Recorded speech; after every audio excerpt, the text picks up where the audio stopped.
My name is Average Joe, and I'm a proud geek with expertise in movies, superheroes, and animation. My name is Beef Pork Ribs. I'm a fine repository of esoteric knowledge, which I suppose most people would qualify as geeky. Though I dabble in many fandoms, my main areas of expertise are anime, movies, and Belgian comics, with a strong recent insurgency of D&D. Our mission is to bring nerd and geek culture to the masses by sticking it all under the microscope. Welcome to the Bat Jar Podcast.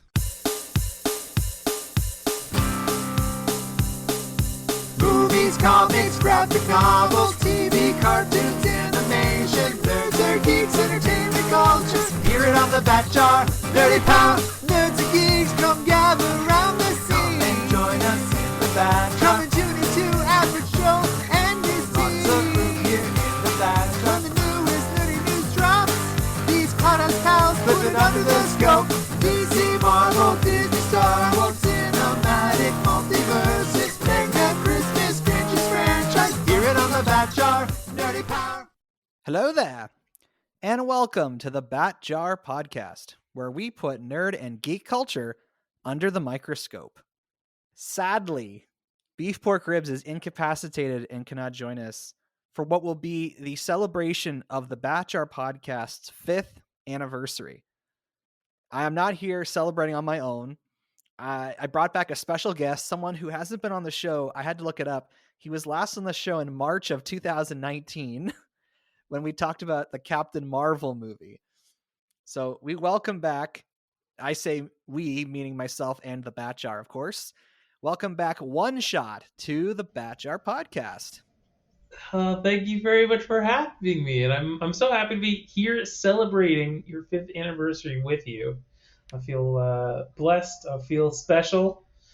And I can only say sorry to the Beef Pork Ribs, who's not able to be here. But his loss is my gain. So here I am. Now, you haven't been on the show in over 2 years. So I'm sure you've gotten up to all kinds of nerdy and geeky stuff since then. Yes. Yeah, quite a bit. Of course, a lot of other things have happened since then as well. In the world, I should say. Is the talking about the big COVID, is that a bit of a no-go here? Well, no, of course. I mean, it's we've had whole episodes discussing the impact of the pandemic on pop culture, so it's to be expected. Well, that is fair. I won't talk about it too much, but yeah, so through it all, kept up my nerddom, played video games, played D&D, watched anime, read a lot of manga and Japanese books, basically in English, translated into English. But yeah, tons of fun things, and of course, tried my best to keep up to date on all of the Marvel shows that have been coming out, which have been awesome to keep up the Marvel fandom. So it sounds like, as far as nerd and geek culture is concerned, nothing really changed for you during the pandemic. That sounds about right. Yes, besides a few less Marvel movies. Yeah, you haven't really had a chance to go back to the movie theaters since they've been open? I'm trying to think. We've done a few drive-ins. My fiance and I, who does not have a name on this podcast yet, but one day she very well might. I'm not sure how nerdy it is, but another thing that's been keeping me busy lately is I am getting married in a month. And so... Oh, it's so nerdy. Only nerds only nerds get married. Only nerds and geeks get married. Exactly. The nerdiest thing of all, true love. Aww. Yeah, so excited to be doing that, but that has been keeping me busy, to say the least. That is fair. I wish I could say that the Bat Jar Podcast were responsible for this relationship and this marriage, but you guys did not meet because of this show, so I will not not lay that claim. But nonetheless, it's good to have you here, One Shot. And yes, it is indeed the 5th anniversary of the Bat Jar Podcast. Our first episode premiered for the world on October the 19th, 2016. And this week it's episode 246. How are you feeling, Mr. Average Joe? Mr. Or is it Average just Joe. average to your friends? I don't Usually know. it's AJ, or they just say that my full name Average Joe. I don't think anyone's tried to call me Mr. Average Joe. Is it Mr. Joe? Is it average to your friends? I don't know. Call me whatever you want, just don't call me late for dinner.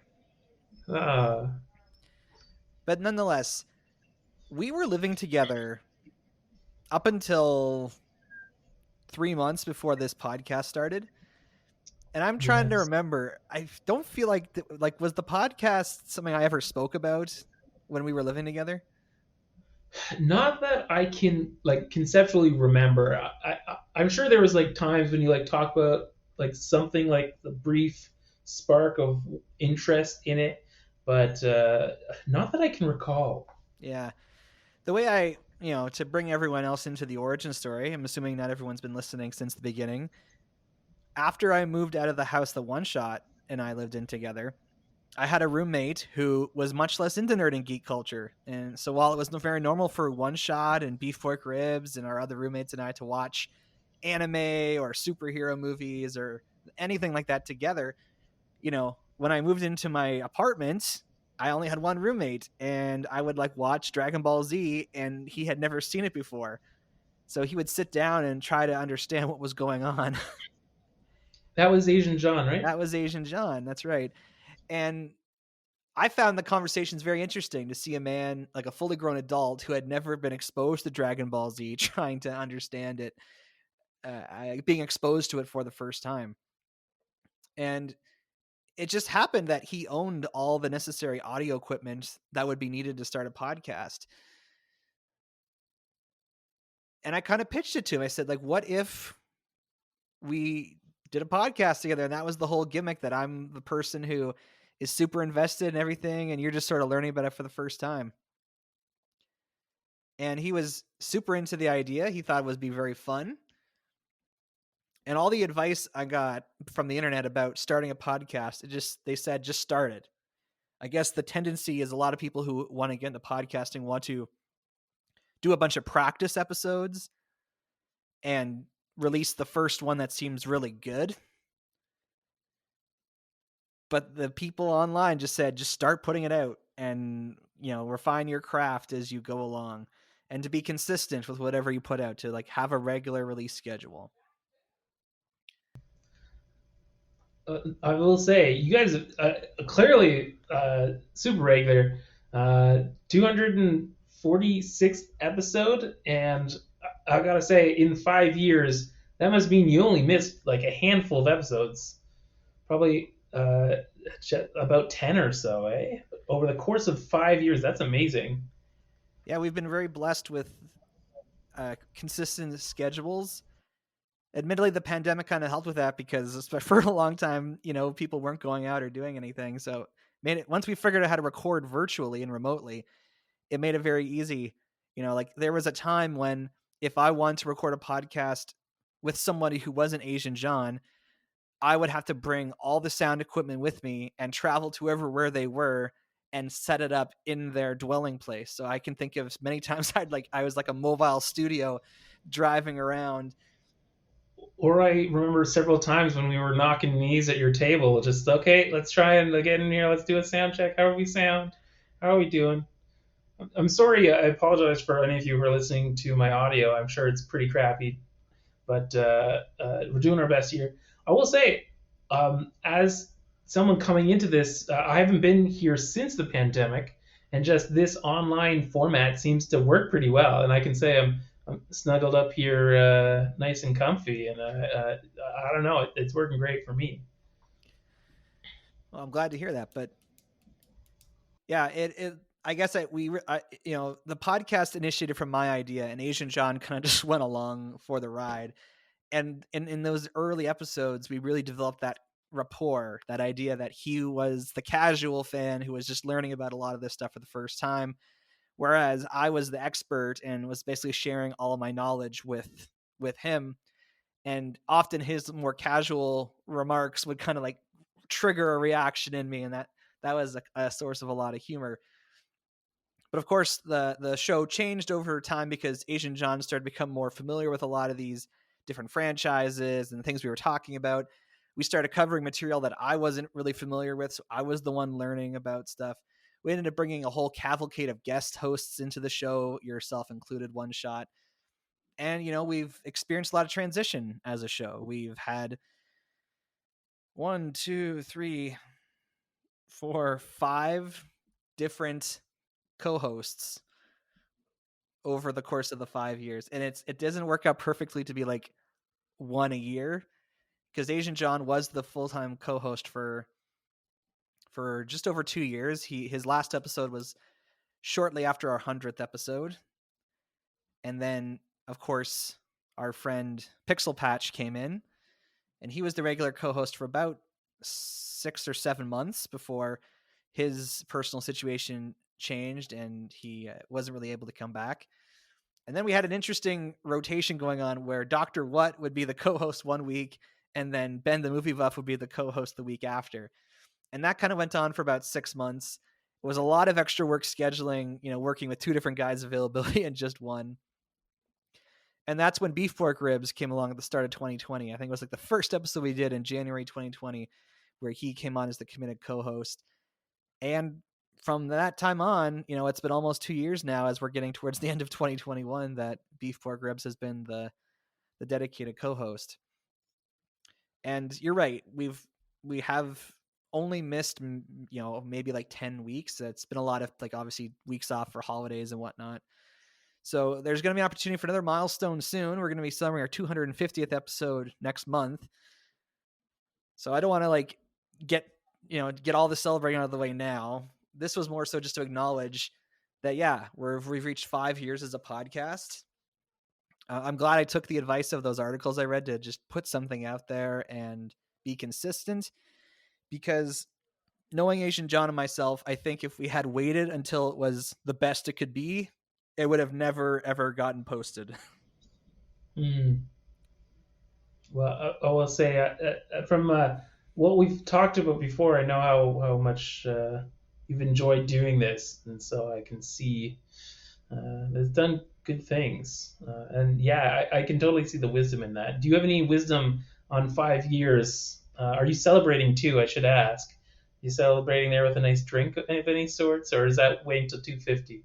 I did not plan that well, so I don't have. I had a big dinner, and I had a late lunch, and my dinner had a dessert attached to it. So I'm so full right now, I can't even imagine drinking or eating anything else. Well, that is fair. Well, talking about serving us up some nice stuff, why don't you serve us up some knowledge on what's coming tonight? Wow, that wasn't a transition. That was definitely a transition. It was a transition. Yeah, so our topic for tonight is DC Fandome, which was, of course, an online fan event that was hosted yesterday by Warner Brothers, all about DC Comics. One Shot, based on our conversations, I know you didn't sit through the whole program, but were you even aware that DC Fandome was happening? Do you know what DC Fandome is?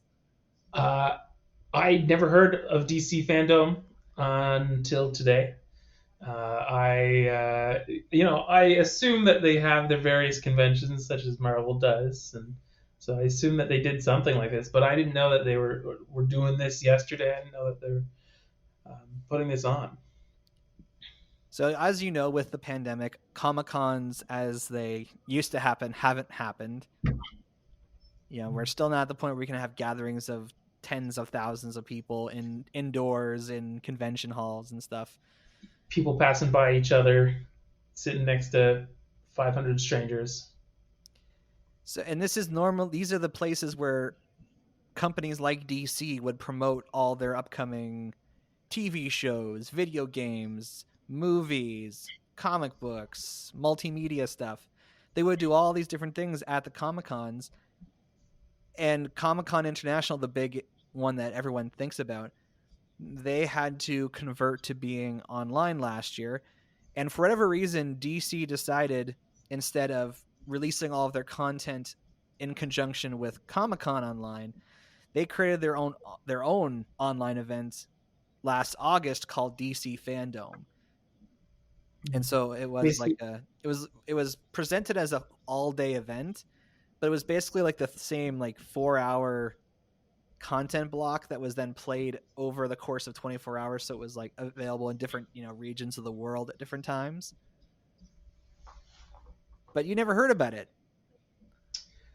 Never heard about it. And of course, now that you're talking about it, I'm thinking back, I'm like, yeah, that's what I remember hearing about it. I remember hearing about it at Comic-Cons and events like that, that they would put on these shows, have a lot of fans come in, have the actors come out, say hi to the crowd, do panels. But yeah, them breaking off, I don't think ever really clicked with me. And I would say it might go hand in hand with during the pandemic. Movie news falling off the radar for me. Yeah, admittedly, most of the stuff that they talked about at the Fandome event last year ended up being delayed. So, they were trying to build hype because they weren't sure. Like they promoted this new Batman movie at Fandome last year, and at that point it had a release date in 2021.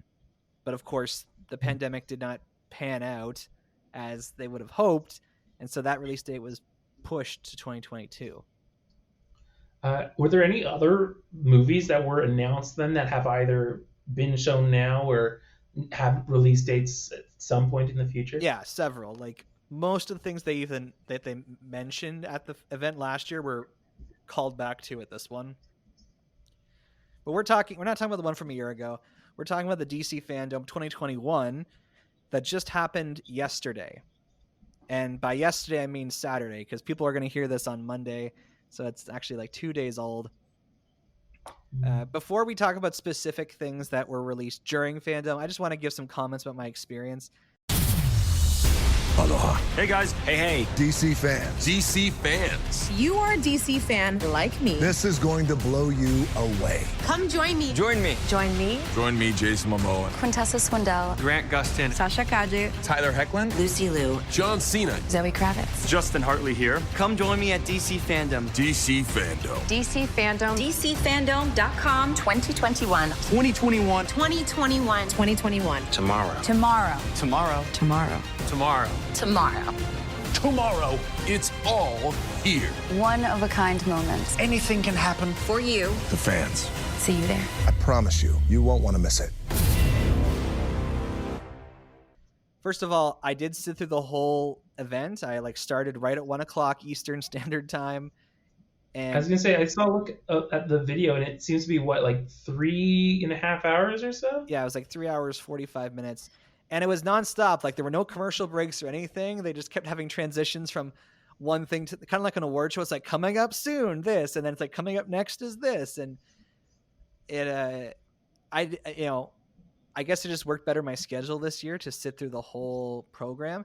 And admittedly, there were parts I was less interested in others, and I kind of wished I could fast forward or whatever. But Yes. if anything, I guess I did end up having times to go to the bathroom and whatnot because I would just skip the parts I was less interested in. Perfect. Last year's event, they tried to emphasize they had different places you could go to catch additional content. They tried to build up this idea of the multiverse by saying oh, here's the kids zone, and here's the store, and here's the behind the scenes thing where you can watch a whole bunch of extra content. And it seems like they didn't bother with that this year, and I think that was probably for the best because I kind of just stuck to the main stage as they kind of referred to it last year. I was gonna say I feel like by having those several different stages, it almost does it a disservice because you're breaking up your own audience and you're saying, okay, if you like this stuff, go there, versus if you like that stuff, go there, versus why not just have it all in one place. But you're right, when you're sitting through it and you're like, okay, some of this stuff doesn't interest me, you get up, walk away, go to the bathroom, make yourself a drink or something, and join back in. It is sort of funny that DC has done this for 2 years in a row now, because you don't see Marvel doing it. Clearly Marvel has enough built-in interest that they don't have to try and build up hype. They just have to put out the trailers and people will watch it. Which breaks my heart. It just breaks my heart that Marvel has so much more of the of the public interest than DC does at this point. Yeah, they were in the. I was gonna say they're in the game longer, but I don't think that's true. They've been on top of the market for a while now. They've asserted their dominance. And it's just funny to think it's like, yeah, Marvel doesn't even have an event like this. So as I was watching, I'm like wow, DC's doing a lot of different things. I wonder if Marvel's doing this. And then I thought, if Marvel were to create their own Marvel Dome or their own event, would they have a response to all these different things that DC's doing? Like, would there be a Marvel equivalent? Like, oh, there's a new video game coming out. Does Marvel have a new video game coming out? Oh, they have this, a new program for hiring the next generation of writers and artists. Does Marvel have a version of that? Oh, they're doing an audio podcast about a character. Is Marvel doing that? Oh, they've launched a partnership with Webtoon. Oh, is Marvel doing that? Do you think they might have a response in the future where they start doing their own Marveldom or World of Marvel? I get the sense that hopefully, like by summer 2022, things will be back to normal and they won't have to. I really don't think that DC would be able to put on like an actual in-person event just for DC stuff. God, that was going to be my other question. Is so you think they're gonna, once Comic-Con comes back and people can come in person, they're going to join back up as opposed to having their own event? Yeah, I think Marvel just already has people's attention and doesn't have to put as much effort into content as DC does. Now, as a DC fan watching, I was like, yeah, this is great. Like, it's for us, the fans, and like, oh, look at all these great things happening. So I was admittedly the target audience. Like, if you want to think of it as like an investors meeting, obviously I don't have stocks in DC Comics or Warner Brothers, but as somebody who's like personally invested in the DC universe, I admittedly was very pleased with a lot of what was being said and what was being shown. So I guess they're just trying to really make the people who are already invested even more invested. So the hype train worked. It was a good experience overall and exciting for what comes next. Yes, it got me. It got me right in the ah! I'm not sure what part of the body that is, but right in the dirty. Now, I will say it is incredibly frustrating watching this program being a Canadian because so much DC content is being made exclusively now for HBO Max, the streaming service that is not available in this country, and it sucks. And it's just the idea that I could watch all of this stuff in one place if I lived in America, but I don't. It would be nice, and it's just weird because this is meant to be a global event, so it's they're talking to people all around the world. So I'm just saying, if you do this event again, it would be nice to let us know that where these movies and shows you're plugging are going to be available in other countries. Yes. What do you think they're going to be like split up? Like some go to Netflix, some go to wherever, or? It's really confusing because it kind of depends on where the show or movie series already has their current Canadian rights. For example, Titans, the show, was originally produced for the DC Universe streaming service that doesn't exist anymore. And when it was being produced there, the Canadian rights were sold to Netflix Canada. Well, now that DC Universe as the service is dead, it's now part of HBO Max, and it's an HBO Max original series. And now they've announced a new season of Titans, and I still don't know. Does that mean that the rights are just going to continue with Netflix and it'll continue being on Netflix Canada, or do the rights get renegotiated for the different seasons? Well, that's it sounds heartbreaking. You gotta wait. You gotta figure out a new streaming service, maybe. Well, it just get a VPN.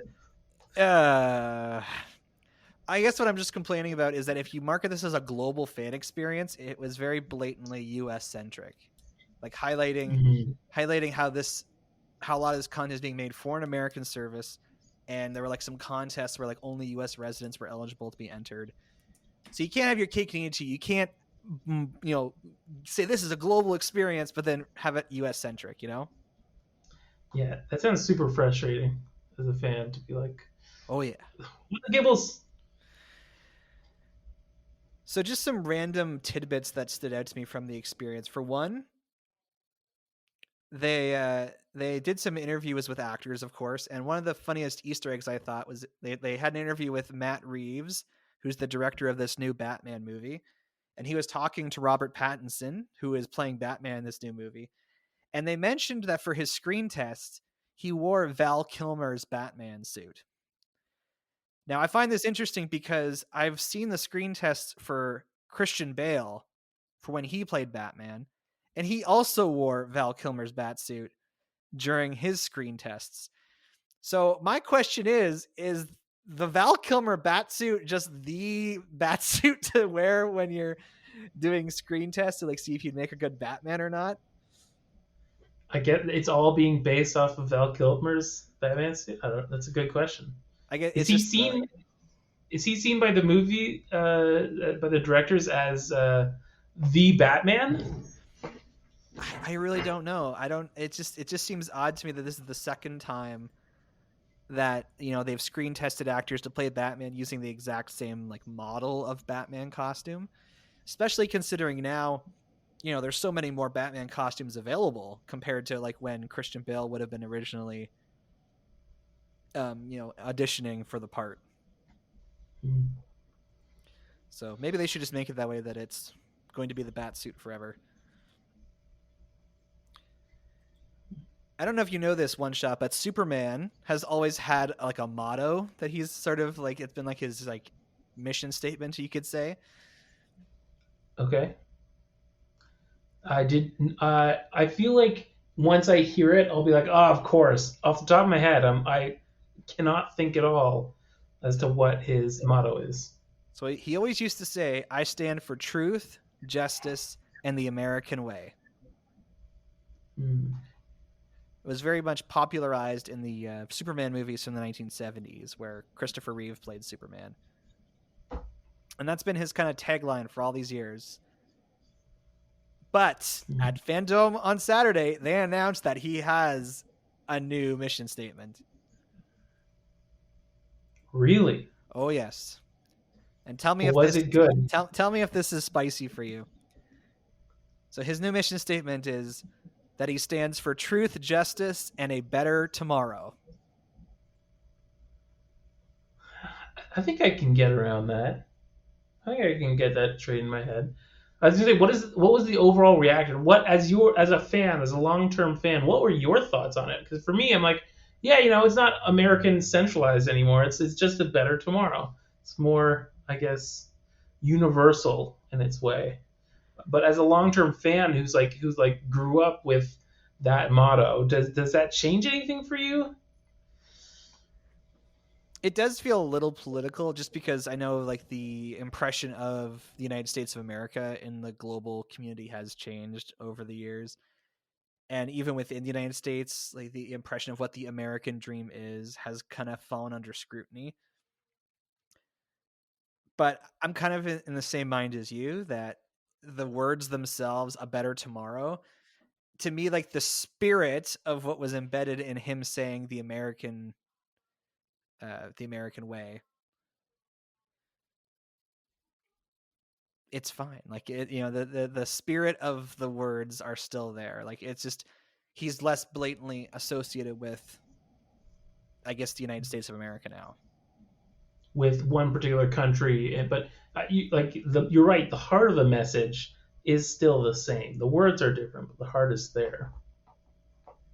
So on the show, when we talk about things like this, we either give it a bat cookie as like say good job, or we give it a bat nuggie saying I didn't like that.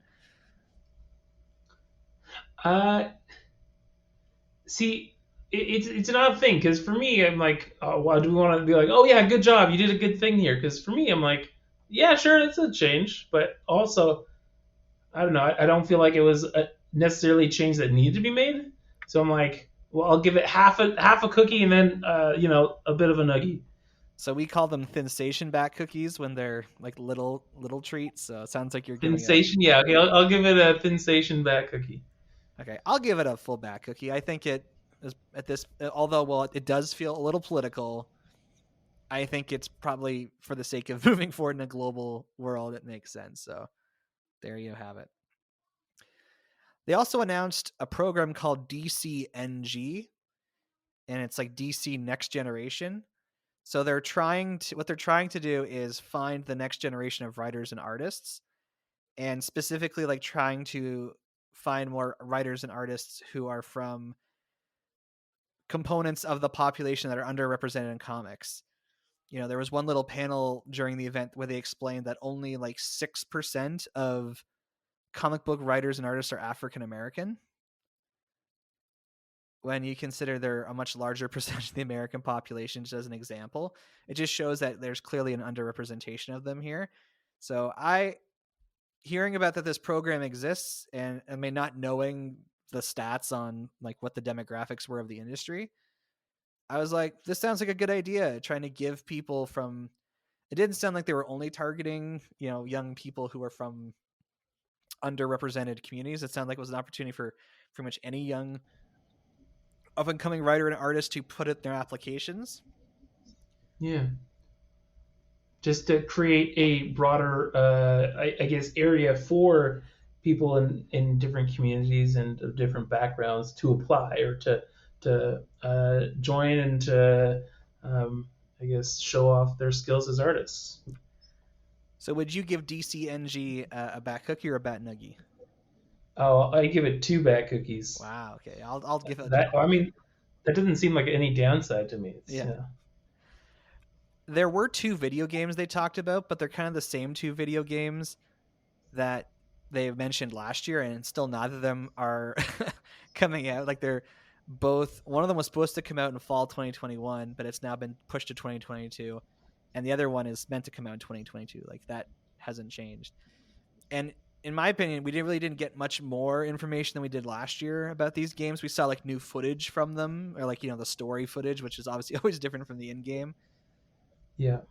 They did announce a new mobile game, which, like, if you're a mobile gamer, I suppose that's good news, but I'm not. So I was kind of like, oh, okay, I guess they're really trying to reach everyone with this, these characters.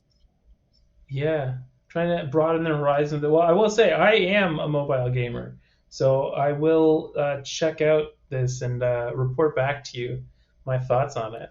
Yeah, it was called like DC Heroes and Villains or something. It seemed like a pretty general name. Heroes and Villains. Any word on when that might be coming out?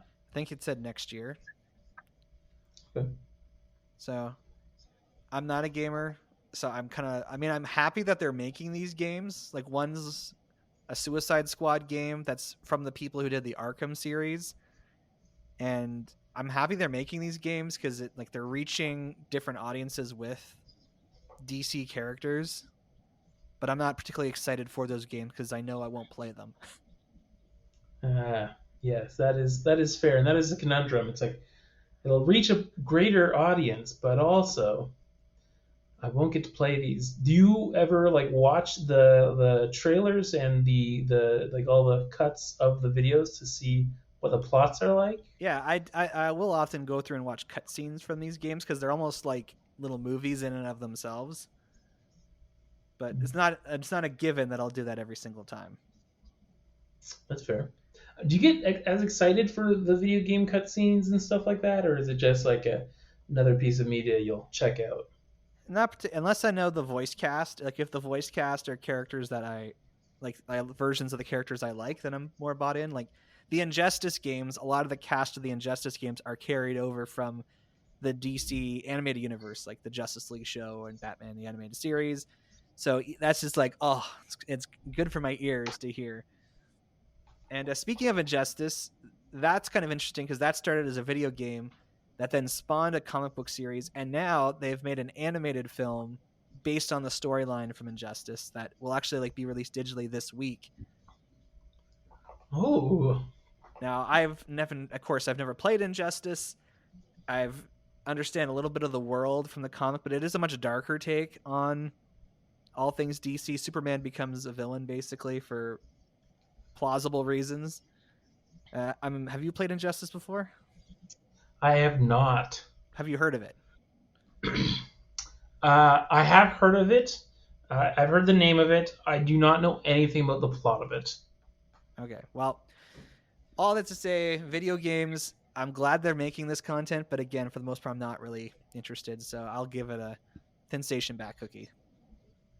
I give it a bad cookie. Now, when it comes to TV shows, they were plugging a lot of material. Like, it is kind of insane how many different TV shows are being made based on DC characters. Like, I think there were like 13 different TV shows that were all referenced or brought up during the show, and most of them were live action shows. And unlike Marvel, where all of their content is basically being made for Disney Plus, they have content on different streaming services. Like, they brought up the whole Sweet Tooth show, which is based on a more fringe DC comic that actually streams on Netflix. They didn't talk about it for very long, but they at least like touched on it. But they made some announcements, like the Pennyworth show, like the Alfred prequel show that's been going on for a few years, is coming back for a third season, and it's now moving to HBO Max to be on that streaming service that I can't have, along with new seasons of Doom Patrol and Titans, which again are shows that they're all licensed to different people in Canada, so it's kind of confusing about how to watch them.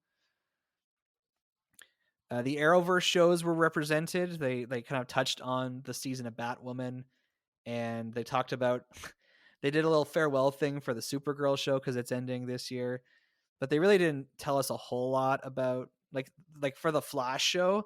All they really mentioned is like, oh, he gets his gold boots. Like, they talked about a change to his costume with Grant Gustin, the actor.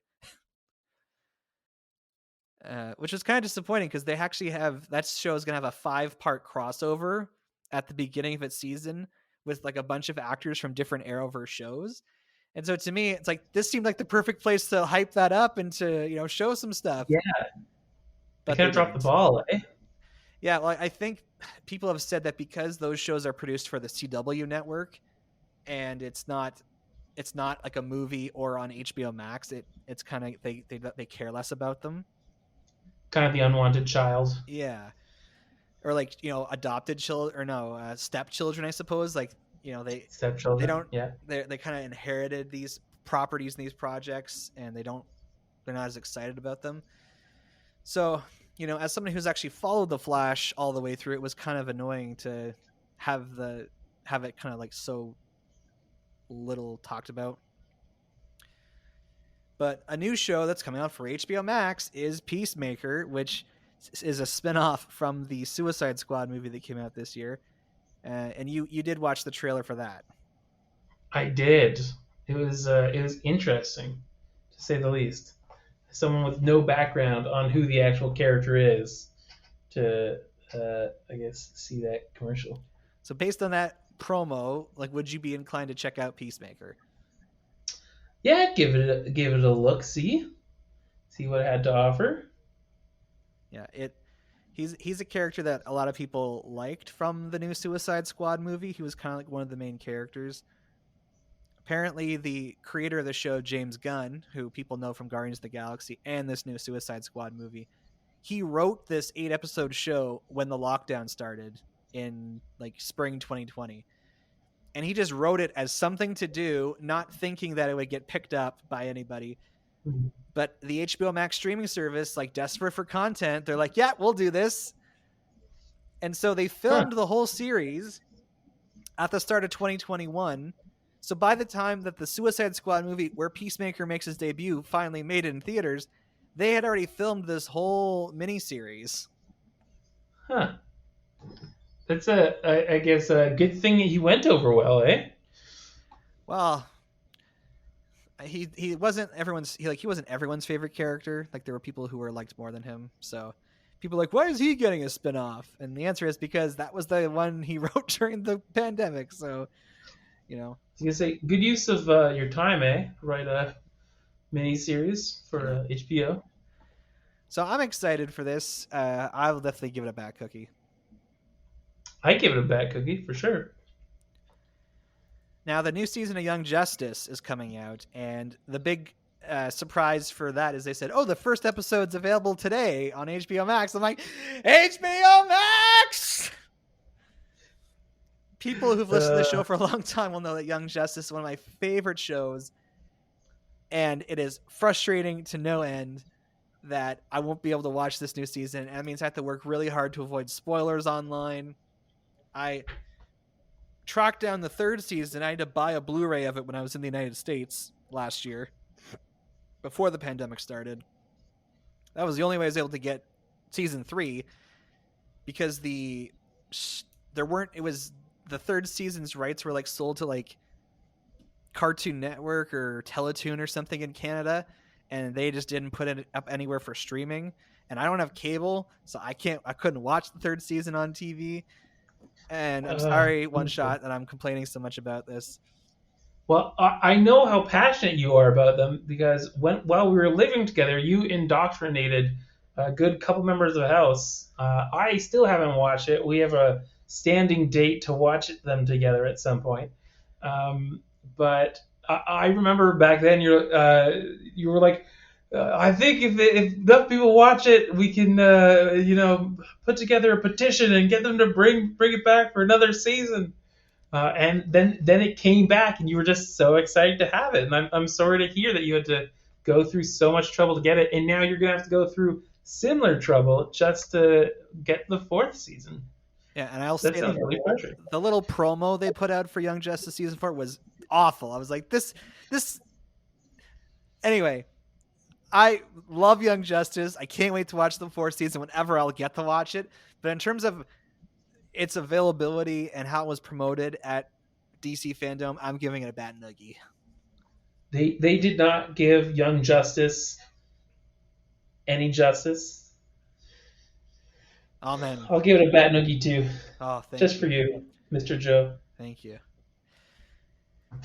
Now, there's a new show that was announced a few months ago called Batman Caped Crusader.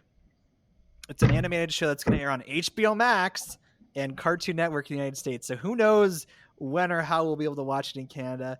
If it ends up on Crave, which is where I'm told a lot of HBO Max exclusive content goes, I might have to start paying for Crave. But this show is being made by Bruce Timm, one of the masterminds behind Batman the Animated Series and the DCAU.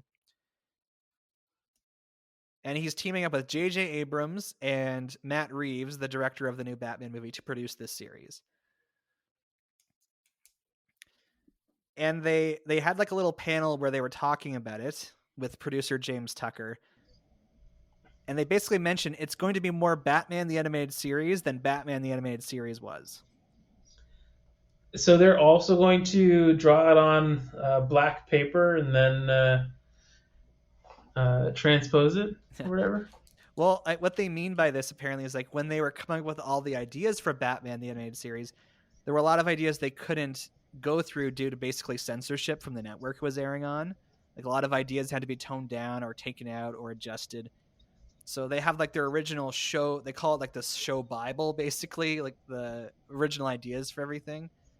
And so apparently because this is airing on HBO Max and Cartoon Network in this era instead of the early 90s, they're basically allowed to do everything that they wanted to do when the show was originally being conceived. And they want to focus on the noir detective elements of the Batman stories. And give it a harder edge, I bet, eh? Yeah.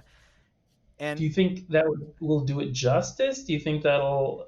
I mean, obviously it'll be different than how when we were kids, but do you think it'll be a good portrayal of the Batman? I hope so. It's not clear if it's meant to be in canon with Batman the Animated Series, like if it's meant to be like a continuation of that story at a different point in the show, or if it's meant to be a reboot that just essentially tries to recreate that same experience in a whole new setting.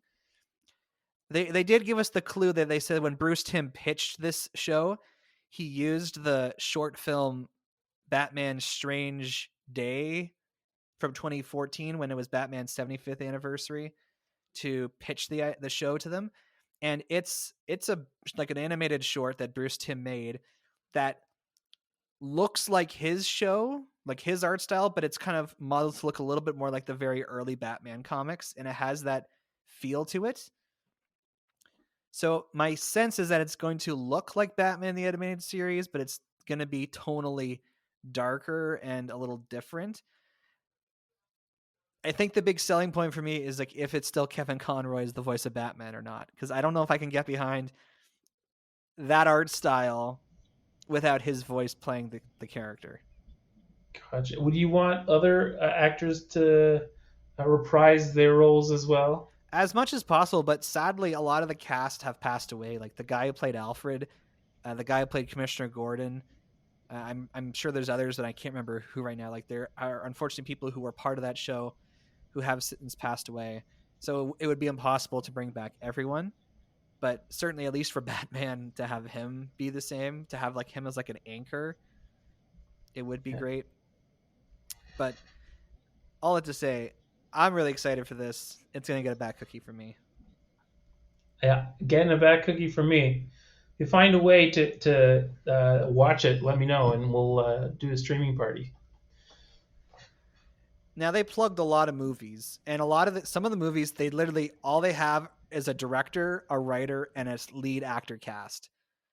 That they haven't like they're still developing scripts for some of these movies. So they had like little 5-minute conversations, be like, "Hi, I'm the director. Hi, I'm the writer. Hi, I'm the lead actor." It's like, yeah, we don't even know what this like the costume's gonna look like, or we haven't started filming yet. So it was very early. Like there's a Batgirl movie being made, and the lead actress was like, "Is my hair gonna be red for this?" Because Batgirl typically has red hair, right? Like that's the point where they're very, very early on in the development. So I mean, for a lot of the movies, it was like, okay, good to know this is happening. There's a Blue Beetle movie that's being made starring the guy who plays Miguel from Cobra Kai, and I'm very excited for that because I think that'll be a good movie. But the biggest movies they were plugging was they're filming Aquaman 2 right now, so they showed some behind the scenes of that. They're making this Black Adam movie with The Rock, and they showed them some behind the scenes stuff about that. They are making a Catwoman anime movie that's coming out next year. By anime movie, we've had discussions on what this classifies is like as literally anime. animated by a Japanese animation studio. Huh. Fascinating. Yeah, she basically for English dubs with dubs. Yeah, there'll probably be a Japanese version available, but yeah, it is a straight up anime film. But interesting. The two movies that I think have the most buzz around them are The Flash and The Batman. Yes. And I saw those trailers as well. So The Batman, yeah, they showed a whole promo for it last year at Fan Expo, DC Fandome. And this movie has a lot kind of going against it in the sense that people seem to really have a hard time accepting Robert Pattinson from Twilight as Batman. Yep. But the new trailer, I don't know how you felt, but I thought it was exhilarating just watching it. I'm trying to put myself back into the moment while I saw it. I could definitely see him more as a Batman now, but he also, I don't know, he's too, almost too live in my mind. Like he doesn't have like, I don't know, I picture Batman as more bulky, and he seems more like more sullen, more. Obviously, we'll have to see how they put on effects and with the suit and stuff. See some more shots of that in action, but there's definitely some awesome action shots and some awesome cinematographic moments, which were awesome. Yeah, it was a very well edited trailer, and some of the shots looked very cinematic and gorgeous. Like there's one shot where it's like a faraway shot, and you see it's Batman and Catwoman talking to each other, and all you see is their like silhouettes, and I'm like, that feels like something right out of a comic. It looks great. I really liked one of the shots later on. I think it was just the framing for me, as like a bad guy is like looking over his shoulder through his car, and just sees like Batman come out of an explosion in his car chasing after him, and just the framing of his face as he looks back, and just kind of the terror that Batman induces in him. Like that, I was like, oh man. That's the Penguin, or this version of the Yes. Penguin. I wasn't sure how much we were saying directly out Well, loud. it's a trailer. People can go and watch this online. That's fair. These trailers are all available now. Go check them out. Yeah, like pretty much everything that was shown during Fandome has been made available on YouTube. But apparently this is a Batman who's in his second year, so he's still, it's not his origin anymore, but he's still trying to figure out how to be Batman, and apparently he has a lot of like just anger and rage, and he's still like trying to develop his, persona of who Batman is and who Bruce Wayne is. And I felt that. I'm like, yeah, this guy looks like he's got some anger management issues. He's just like beating people up real good, and he's doesn't know how to, he might be wearing the suit, but he's still trying to figure it out, Looking for direction. Yeah. So I'm super excited. I think this trailer, like the first trailer was good and it got me excited for the movie, but now I'm even more excited. So I'm going to give this 2 Bat Cookies. I'd give it a Bat Cookie. And a Thin Mint Bat Cookie as well. And I think we should end on The Flash, because this is the one that is kind of the most shrouded in mystery. During Fandome, it started with Ezra Miller, who plays the Flash, coming out, and he's like, first of all, he was dressed really weird. He had like big glasses on. He had like a dog collar on. His outfit was it was an odd choice. But he was like, yeah, like we wanted to show you something, but we don't really have anything finished yet. So they cut together this like 90-second teaser of a teaser. Like it's not a full teaser trailer, but it's basically like a tease for the movie. And you probably didn't know. Did you even know they were making a Flash movie? I want to say no, not really, but it also didn't surprise me. Having the DC team up movie happen already, and Aquaman now onto his second movie. The only other person who hasn't gotten their own movie yet is Cyborg, right? Yeah. Well, technically, that version of Batman never got his own movie. Fair. But okay, so you're saying you're like it would make sense to you as to what, like, that they would make a Flash movie. Yeah. Okay. So based on that promo, what do you think is going to happen in this movie? Well, so we've seen other movies before, and for those who aren't aware, there's an arc in the comic books called Flashpoint, in which it seems like the Flash goes back and changes his own history to like save his mom, which cascades into a source of events. However, like at first that's what I thought we were looking at, but then there appears to be other versions of Flash there. So I have no idea. What about you? Well, we've talked about this movie a couple times because a big piece of news that was teased at Fandome last year, but not officially announced, is that Michael Keaton is going to be reprising his role as his Batman in this Flash movie. And in that teaser, you see them like drive up in a cab to a building, and you see like the interior of a building. That is the exact same set, or rather it's the exact same building that was Wayne Manor in the 1989 Batman movie. I had to double check it. I'm pretty sure this is the exact same set. And at the very end of the promo, you see Barry Allen like walk up to a car that is covered by a sheet. And you can just, for me, I could tell just based on the way that the car was kind of silhouetted underneath the sheet. I'm like, that is very clearly the Tim Burton era Batmobile. So it's very, and you don't even see the Batmobile in the teaser. He like goes to like take off the sheet, and that's the end. Yeah, but from your vague recollection of what that Batmobile would look like, does that line up for you? Yeah, as I was watching, it didn't click for me. But as you were saying, I was like, yes, that is it. So there's a lot of interesting things you see in this trailer. For one, you do see what appears to be like the back of Michael Keaton Batman. Like you see his cowl with like the big, thick sides that don't allow for the head to turn. But you don't get to see an actual shot of Michael Keaton, but you do hear his voice. He provides some narration towards the beginning of the movie, the promo, and you can presume it's based on a conversation that he's having with Barry Allen in the movie, and he's talking about how you can go anywhere, you can go to the different timelines. Like, why would you be here to help save this one? So I think you're right. The whole Flashpoint story is meant to be inspiration for this film, because you do see Barry interact with a woman who I think is meant to be his mother.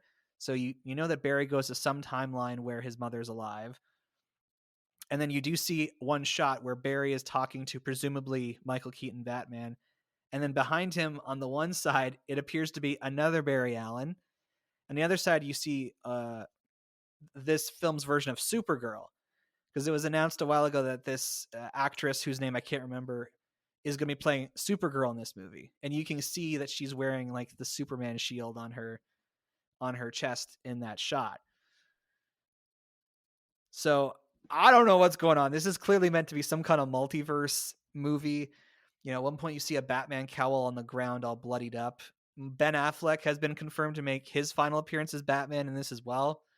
It sounds like in a very small role, so I don't know if that was meant to be his bloodied up cowl that is injured and damaged. But considering this movie isn't coming out till November 2022, like it's still going to be a whole year and a bit before this film comes out. The fact that we're able to see anything in terms of footage is great. I probably would have loved to actually see Michael Keaton in his bat suit again. Like, I realize he's older now and whatnot, but to have actually seen him fully. But I mean, they teased it up pretty well, I would say. Yeah, I was gonna say I feel like this is knowing like those pieces of information, and especially like knowing they went back to the old set, like that is the most pump up you can get. And I don't know why, but maybe it has something to do with like anticipation. The fact that it is so much a teaser as opposed to like a full trailer really almost gets you more excited, because it like alludes to things that you're like, is that it? Is that what we're looking at? I feel like it almost worked better because of that. Yeah, and the director of the movie a few weeks ago on social media put out a photo of, it's clearly like the chest of a Michael Keaton Batman suit, but it has a flash lightning bolt spray painted over the symbol. And we were all like, what does that mean? Like, is the Batman going to be Flash in this or whatever? But you see there's a shot in this promo where someone's spray painting lightning bolts onto a pair of black boots. And so the theory that I've seen running around now is that the second Barry Allen who's in the shot, he's like wearing an old Michael Keaton Batman suit that he's like spray painted basically to look more like a Flash costume. So perhaps that the Barry who's wearing the Batman costume is from a world where the Flash doesn't have powers and he wants to be the Flash, so he's like stealing a bat suit to like make it look like the Flash's costume. Huh. I just think it's neat that they're playing around with the multiverse. Like they're in a very intentional way. They're like bringing back the world of, some movies that were made like 30 years ago. Yeah. Yeah. And I think in a way that is paying homage to it, without, well, I guess we'll see how it handles it. But, with respect and also kind of using that lore and building upon it. Yeah, so the Flash movie gets 2 Big Bat cookies for me. I would agree. So tasty.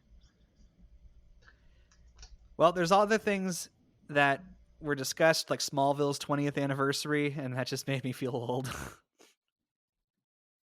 But I think as a whole, we can kind of wrap it up there talking about this year's fandom. I hope they don't have to do this again, that we can just go back to having events in person and fans can congregate in person. And I'm excited for a lot of what DC is cooking up. So they, as I suppose as somebody who's already invested in DC, I am more invested now. But, One Shot, you're definitely not a DC investor. So has any of this information like encouraged you to be more invested? I think so. In much the same way as the teaser, this whole conversation has gotten me more excited to see what is coming next. Now that I am aware of these things coming out, I'm like, ooh, I'll have to keep my eye out on those. So if you really want to, the whole, as One Shot pointed, the whole 3 hours and 45 minutes of DC Fandome is available on YouTube to watch. So you could just speed run through the parts you're interested in to, hear the conversations and the announcements. But Or that's you going to can do it. likely search. You can likely search for each video individually as well if you just wanted to watch one of these particular trailers. So normally we'd go into the Bad Jar and look in our mail, but we don't have any this week. If you want to reach the show, you can send us an email at batjarpodcast@gmail.com. or you can tweet us at The Bat Cookie Jar. You can find the Bat Jar Podcast wherever you listen to podcasts, including YouTube, because we got a channel. Share our posts on Facebook, write reviews, give our shows a rating. This will help all people join us inside the Bat Jar, and we appreciate it dearly. And normally we would go inside the Bat Jar to pull out a topic for next time, but the long-awaited Dune movie is coming out. And that is going to be our conversation for next week's episode. I had aspirations of reading the book before the movie came out, but it did not happen. So I'm going to be going into this one blind. I haven't seen the film from the 80s either, so I'm really going to be absorbing this new film as my first piece of Dune property. Do you think you might look into maybe the Sparks Notes version of what Dune is, or are you really intent on just going into it as a new fan? I think it might.